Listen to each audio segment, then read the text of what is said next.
Sir OPS உள்ளிட்டவங்களா சென்றதுனால அதிமுகவுக்கு எந்த பாதிப்பு ஏற்படுமா சார்? ஏற்கனவே அவர்கள் கடந்த 3-4 ஆண்டுகளாக ஒழுங்கு நடவடிக்கைக்கு ஆட்பட்டு அதில் சென்றிருக்கிறார்கள். சுருக்கமாக உங்களுக்கு புரிகிற மாதிரி நான் சொல்கிறேன்.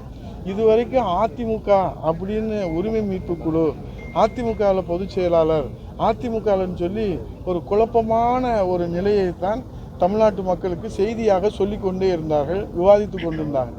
இனிமேல் எப்படி புரட்சித் தலைவர் காலத்தில் அண்ணா திராவிட முன்னேற்றக் கழகம் என்றால் புரட்சித் தலைவரோ, அம்மாவுடைய காலத்திலே அண்ணா திராவிட முன்னேற்றக் கழகம் என்றால் புரட்சித் தலைவி தமிழகுலசாமி அம்மா அவர்களோ, அதே போன்று அண்ணா திராவிட முன்னேற்றக் கழகம் என்று சொன்னால் இனி புரட்சி தமிழர் ஐயா எடப்பாடியார் என்பதை அவர்கள் ஒப்புதல் வாக்கு மூலமாகத்தான் இந்த நடவடிக்கைகள் எல்லாம், முகாம் மாறுகிற நடவடிக்கையெல்லாம் நாம் பார்க்க முடியுமே தவிர இதில் வேறு ஒன்றும் விளைவுகளும் எந்த தாக்கமும் ஏற்பட போவதில்லை.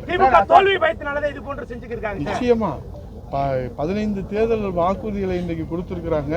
அதுவும் குறிப்பாக கருணை மக்களுக்கு இன்றைக்கு இருக்கக்கூடிய விலைவாசி உயர்வை, வாழ்வாதாரத்தை சீர் செய்வதற்காக வழங்கியிருக்கிற அந்த உதவித்தொகை 10,000 என்பது மிகப்பெரிய அளவில் தாக்கத்தை ஏற்படுத்தி இருக்கிறது.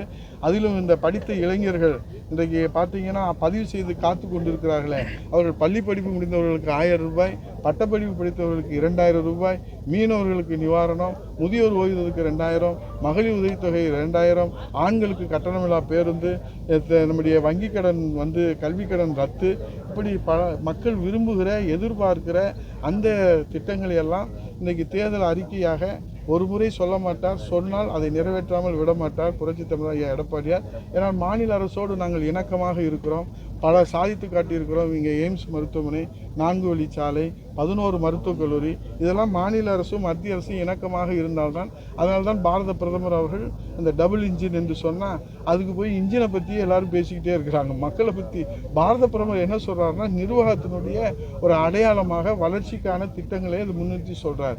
அதை இவங்க விமர்சனம் பண்ணிக்கிட்டு டப்பா இன்ஜினு, ஓட்ட இன்ஜினு, ஓடாத இன்ஜின்னு சொல்கிறாங்க.